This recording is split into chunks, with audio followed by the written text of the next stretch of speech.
Hola a todos. Con relación al tema de la construcción y puesta en marcha de lo que conocemos como el túnel de la línea,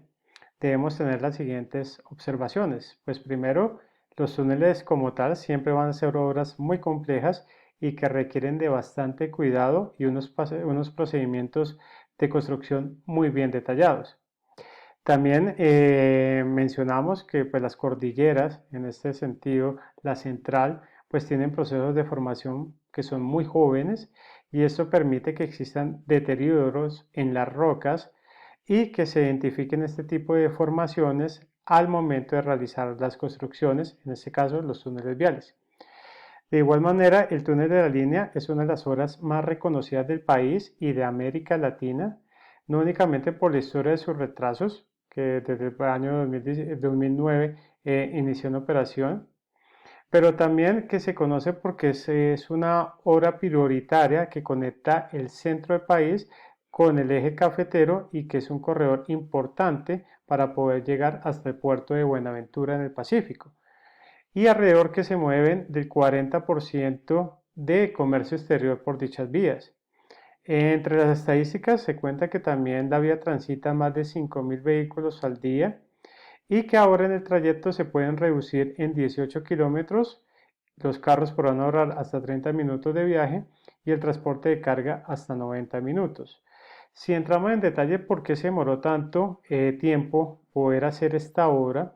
hay que recordar pues que en primera instancia se maneja desde inicios de los 1900 la futura construcción de esta importante vía. En anterior época era también por aspecto férreo que lo complementaba, pero por las situaciones de la tipología, de los momentos, de los recursos no fue realizada. También en 1922 se intentó excavar por primera vez y no se tuvo éxito y en los años siguientes se hicieron otros ensayos para mirar las consecuencias que se podía desarrollar ese tipo de proyectos, pero también hay que tener la complejidad de la zona geológica y esto pues desvirtúa el proceso para desarrollar. Personas continuaron haciendo investigaciones y estudios tanto en la década de los 80, de los 90 y en la década del 2000, y pudieron llevar a cabo pues, una licitación para que se construyera la primera línea, pero cuando el problema ya no eran directamente los oferentes o los consorcios para llevarlos a cabo, eran las pólizas de cumplimiento y de seguridad establecidas por el mismo criterio de funcionabilidad.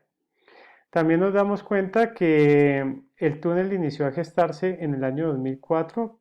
pero por obvias razones se construyó primero un túnel piloto o un túnel pequeño para conocer con mayores precisiones las características geológicas, hidráulicas y geotécnicas e hidrogeológicas de la zona de la montaña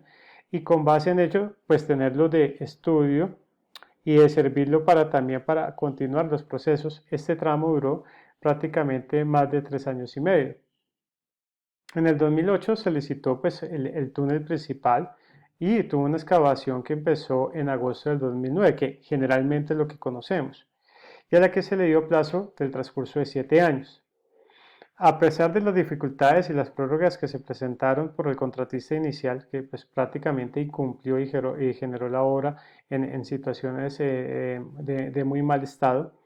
la infraestructura también hay que mencionar estuvo abandonada casi por 2 años, hasta que en la nueva licitación que entró en vigencia en el año 2019 continuó con dicho proceso. Es muy interesante también la participación de la Contraloría, que hizo pues diferentes advertencias por el incumplimiento de los plazos. Es muy interesante ahorita, ¿listo? Pero también hay que hacer las observaciones. ¿Por qué no lo hicieron en el transcurso de cuando iniciaba este proceso? Porque a ese oferente o ese consorcio nunca se le castigó, nunca se le entró a el aseguramiento no únicamente de las pólizas, sino de los valores económicos y del costo del valor de dinero en el tiempo asociado por las pérdidas y los incumplimientos que ellos hicieron. Entonces, nuevamente, es muy interesante la labor de la Contraloría hoy por hoy, pero también hubiera sido importante que se desarrollara desde el mismo momento una fiscalización de la obra por parte de los entes gubernamentales. Si continuamos con este proceso, cuando la nueva administración del gobierno nacional entró en vigencia, la línea tenía un cumplimiento del 56% según el INVIES y pues los presupuestos eran insuficientes para el cumplimiento y continuar con el desarrollo de las obras.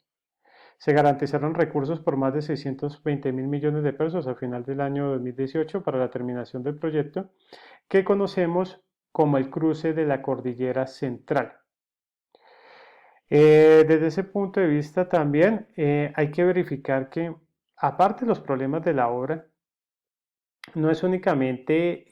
la generación de una estructuración del contrato, sino las modificaciones que se hicieron en él y posteriormente derivaron en beneficios no de la obra, sino del contratista o de los contratistas iniciales.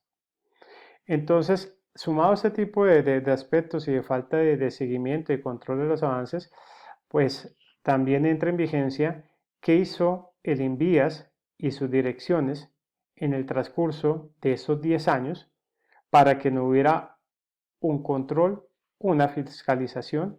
una veeduría y una auditoría a dicho proceso. Entonces también es muy interesante que los entes de control verifiquen ese comportamiento para saber qué fue lo que pasó directamente para tantos incumplimientos que se presentaron. Y no hubo hasta la fecha ninguna multa, ni sanción, ni caducidad de contrato. Entonces, son observaciones que se deben tener presentes para el desarrollo de este tipo de actividades. De igual manera, pues desde el 8 de febrero del presente año se culminaron las obras civiles y de 100.000 trabajadores que se tenían directamente establecidos para la actividad laboral, hoy se cuenta pues, con 1.000 de personas del proyecto, entendiendo las situaciones adversas que se presentaron por lo de la pandemia, que ahorita posteriormente charlaremos sobre ellas.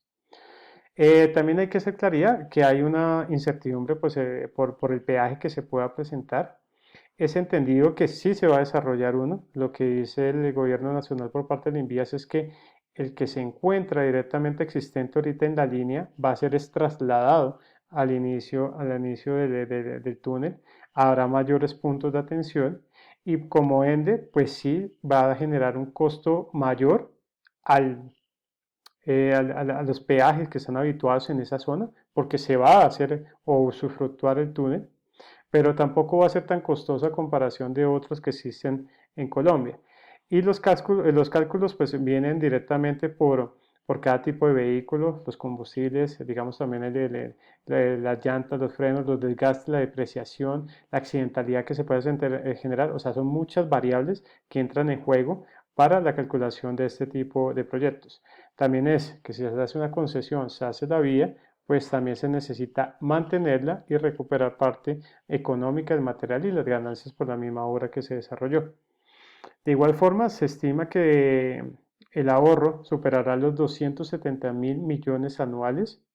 y un vehículo pues, general, que se coloca como ejemplo, puede ahorrar costos hasta de un 50%. Entonces, hacen referencia, es que si se ahorra el 50%, el Estado tomaría 16% de ese valor para subsanar los gastos de operatividad y de arreglo del túnel. También es cierto que cuando se habla del proceso que viene el Gobierno Nacional, el Ministerio de Transporte y el INVIES, se van a generar pues, mesas de trabajo para demostrar las enseñanzas que se aprendió de este proyecto, los errores que se pueden cometer y también las situaciones en las cuales sirven de eje central para futuros proyectos que se puedan presentar. Hay que recordar que a hoy se están construyendo más de 90 túneles de manera simultánea y que anteriormente no existía ningún escenario como para poder confrontar la información o poder tenerlo de paralelo y no existían normas técnicas ni ambientales para este tipo de infraestructuras.